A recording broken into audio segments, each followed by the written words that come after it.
coming to you live here from Princeville, a 9,000-acre unincorporated area of master planned homes and condos in the north shore of the island of Kauai in Kauai County, Hawaii.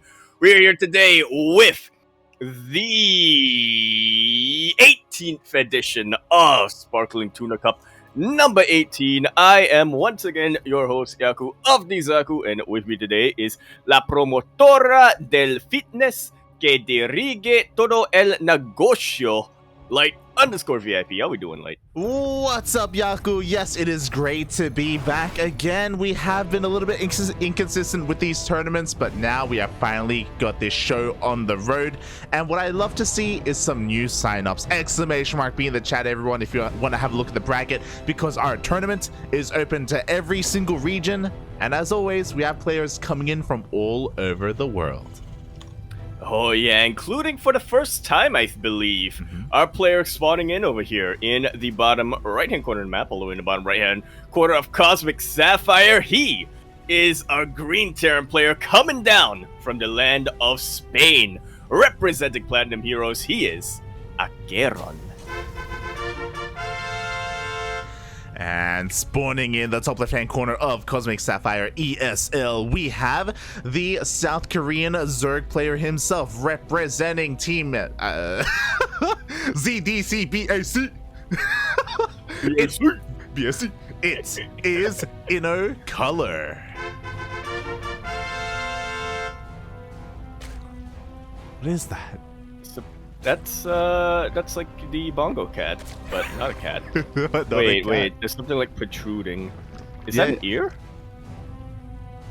No, that's his cheek. That's his cheek. That's his cheek? His it's like pressed down. Oh, yeah. It's like the fat. Coming out. Yeah, I get it. Don't call him out like that. Calm down, puppy. Calm down.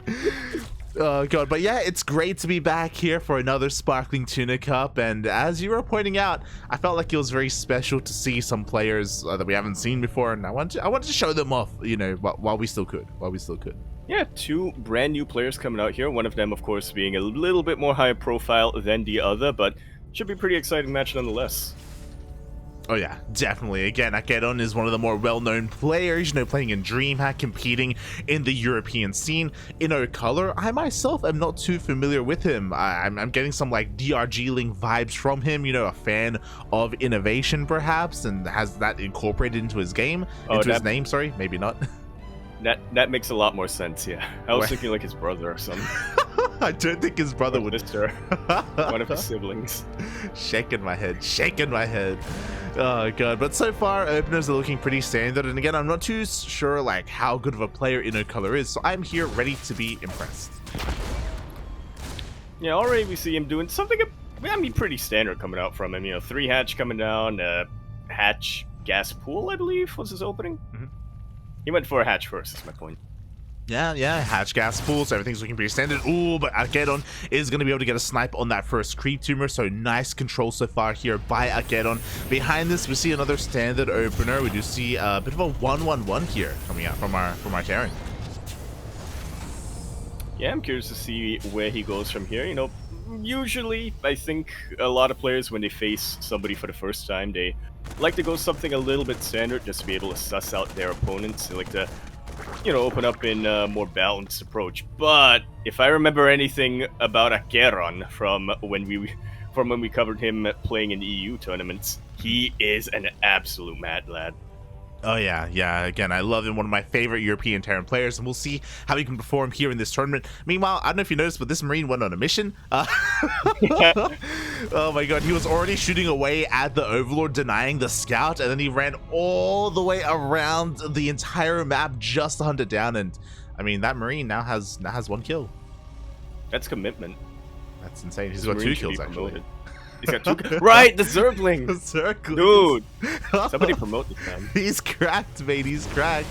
Oh my god. And again, we see you know, that kind of standard follow-up from the 1-1-1 as well. He's being a little bit aggressive with his Hellions. Oh, just to get 1 drone for his troubles. Behind this, he is going for a Liberator for a little bit of multi-prong harass. Yeah, one of my preferred openings for Terran in TvZ IMO.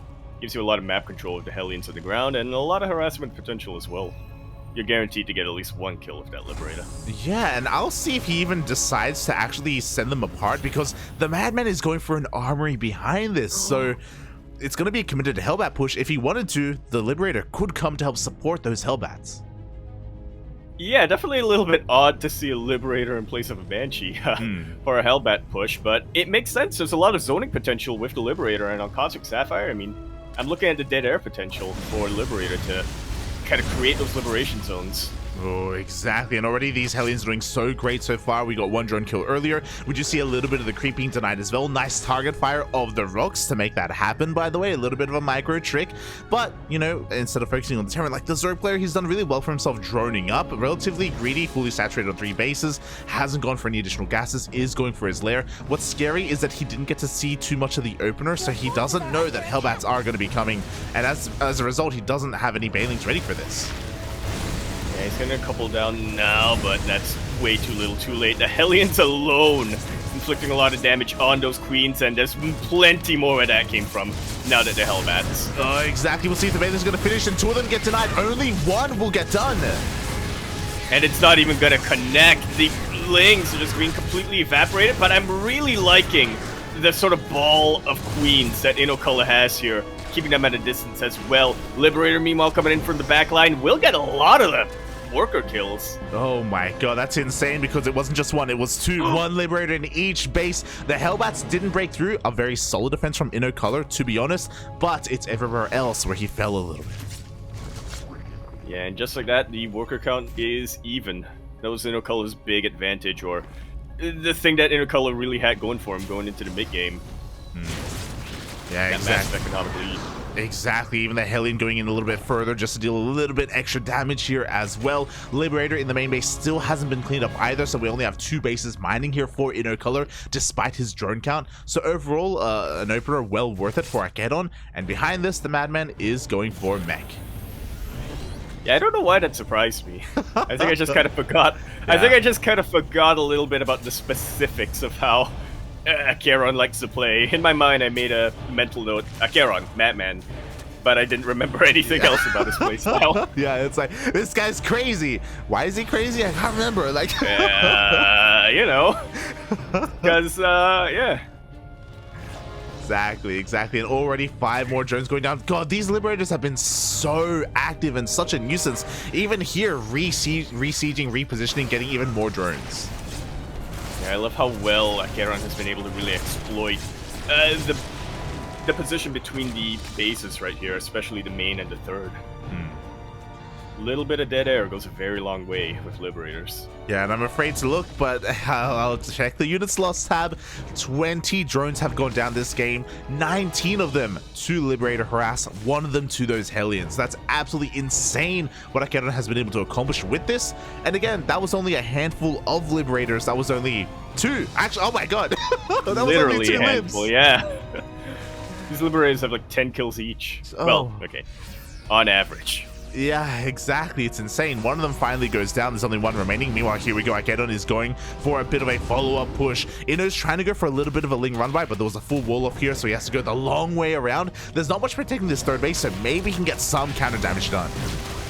Yeah, maybe a couple of SCVs for his trouble, but with the rate of Hellion production coming down and Blue Flame being finishing up pretty soon, I don't think it's going to be much of an issue. This is a very interesting style of mech coming out from AqueroN. It's not slow siege mech.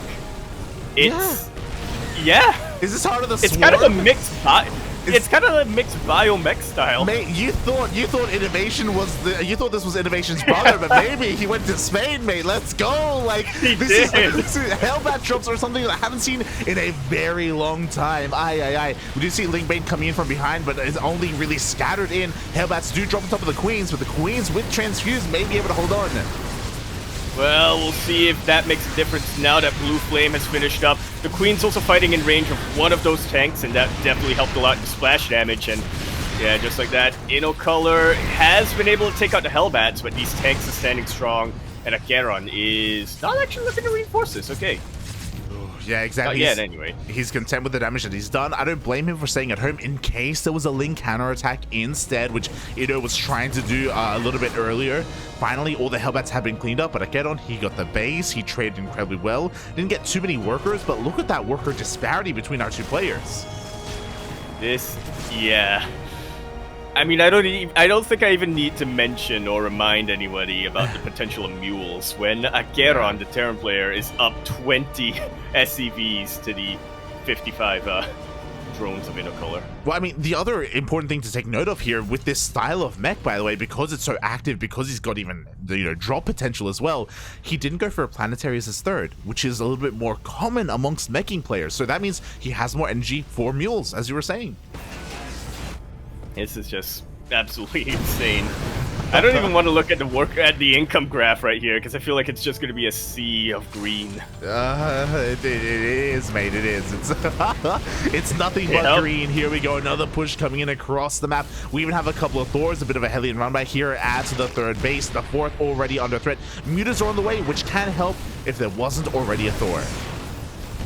Yeah, really good thing about these Liberators is not just a harassment potential, but a scouting potential as well. Able to scout that Spire. GG is called. AqueroN takes game number 1 with a very unique and active mech style. Yeah, wow. If this was a standard for mech, I would be less biased against it. I would as well. Yep. GG, well played. It's so interesting going for a 1-1-1 from Liberator harass with of course a reactor on that starport, switching into Medivacs, and not even going for like a harassing style of like Hellbat drops. Instead, he used that to just cover his tanks and even dive on top of Queens. Yeah, again, you mentioned it, and I think that it really sums it up the best. This was a very 2013 Heart of the Storm style that we saw from Innovation, no less. Blue Flame Hellbat drops everywhere. Yeah. Crazy, man. I love AqueroN reviving a classic like that. My only regret is that the game didn't go long enough that we saw some Thor drops mixed in. That would have been amazing, mate. That would have been amazing.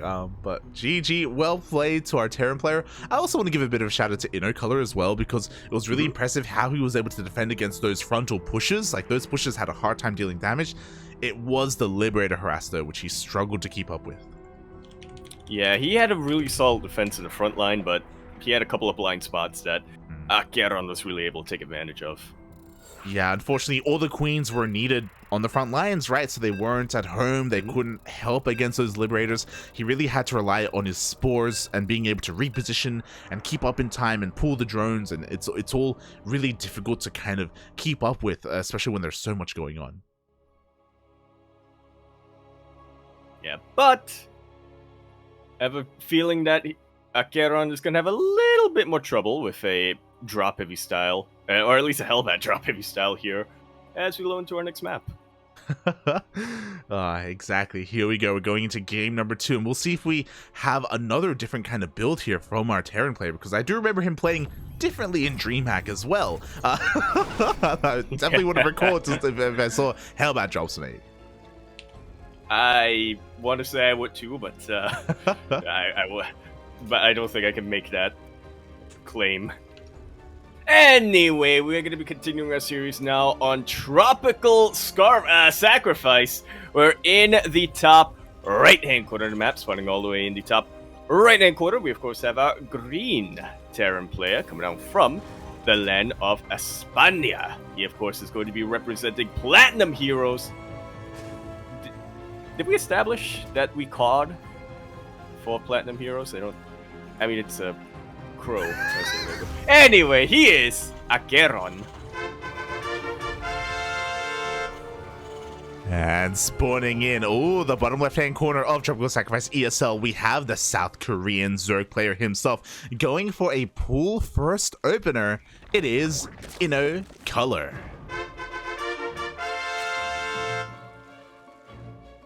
Still can't keep my eyes off that logo. What does it say? If there's anyone who can read Hangul in the chat, let us know what those words are. Yeah, if there's anybody who can read Hangul and can also like magnify their eyes, Yeah. a whole bunch, because yeah, this is the most we can do in game. Yeah, the pixelation is not that great here, just because Yeah. the letters are so thin, so it's having a hard time rendering there. But I'm really curious to see what this pool first is going to be for. 6 lings first. We have a gas behind this. Of course, it was pool, hatch, and then gas. But before we get too far into things, I do want to give a massive shout out to someone in the chat. I apologize. Things got real crazy real quick, so I couldn't do it properly. But massive shout out to Soundo in the chat for contributing 50 USD. He did donate 50 USD, so thank you so much, Soundo.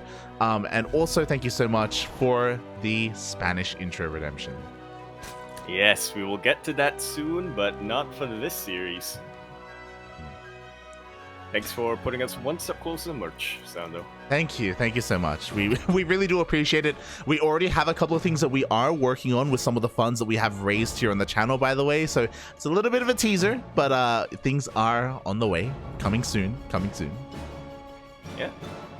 Sub to the channel and you might see the teaser eventually in Discord. I wasn't privy to the news. I was busy when that meeting was happening. Oh good, Papi, oh good. Meanwhile, the Lings do get called out here. AqueroN went for an SCV scout. He saw that it was a pool first, so he kept his Reaper at home. Yeah, I'm honestly kind of surprised that INnoColoR is being a little bit more conservative with his opening with that pool first. I was kind of expecting a Roach Worm by now. Yeah, I agree. Like, a regular pool first at this level of play isn't good enough. Like, you are going to get responded to. You are going to be found out here. So, INnoColoR with this pool first, he just got his queens up and running. Like, I guess he had a little bit more freedom to make sure the Reaper wasn't harassing and it wasn't being annoying because it was at home. But, yeah, nothing else really coming from it. But I tell you what... Okay, no, never mind. I was going to say he struck the fear into AqueroN, but yeah, AqueroN just canceled the bunker once he realized that it wasn't a Roach Rush or anything coming his way. He is just on his way, setting up for a 2-on-1. Oh. A very old school style of it as well, when you get stim as quickly as possible. I love it because, again, he's varying his builds up. He had a very unique style of mech, and if INnoColoR is too complacent, he may just assume that's just going to happen again, and he may not go for that scout. He does have an Overlord trying to sneak into the main base. Hopefully, he can see the production. Yeah, slowly but surely, unfortunately, INnoColoR is coming in from just about the worst angle he can, considering the SimCity of AqueroN here. Yeah, it looks like the Marines were a little bit busy here, but a couple of them are going to be revealed. Overlord is going to go down. What's important is, again, not all the Marines went here to deal with this, so he's keeping his build hidden. The Overlord does see the 1-1-1, doesn't see that other Rax. Yeah, I think the reactor on the starport is a little bit of a tell. Yeah. But it's difficult to really confirm, right, what's coming his way. For all he knows, it could be Liberator ass again. It could be. I think he did send a Ling towards the natural, though, and I think he saw the Marine count. On top of that, he doesn't see any Hellions, so he can assume the 2-1-1 for the most part. Yeah, and it's been a while since I've seen a 2-on-1 like this light, but I kind of winced a little bit when I saw INnoColoR drone up a little bit like that. Is that still fine? He needs to make more links. He's a black book right now. Yeah, he's waiting for the Overlord. Oh no.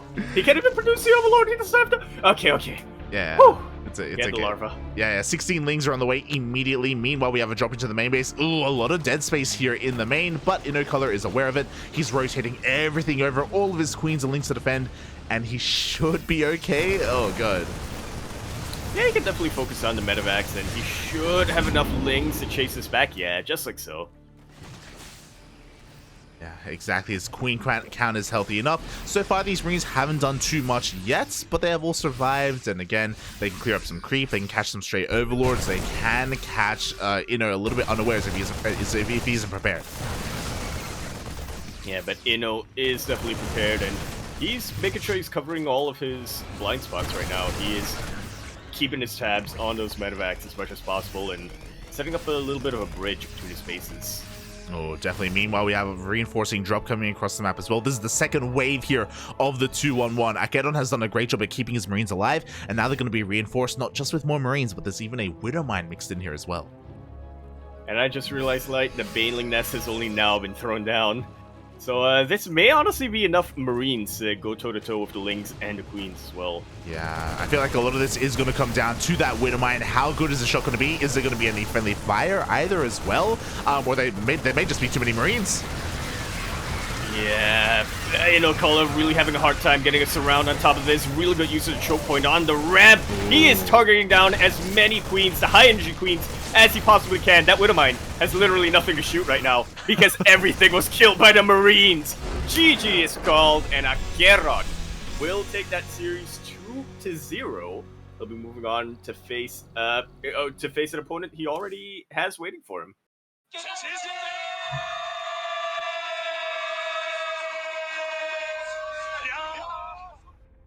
Nicely done.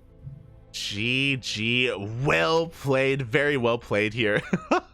For AqueroN, he does take the series in a very strong fashion, in a very kind of spectacular way as well. It was cool to see him mix things up, not do the same thing game after game. Yeah, now I remember why I became a fan of AqueroN. Exactly. It's really cool to see him shine here.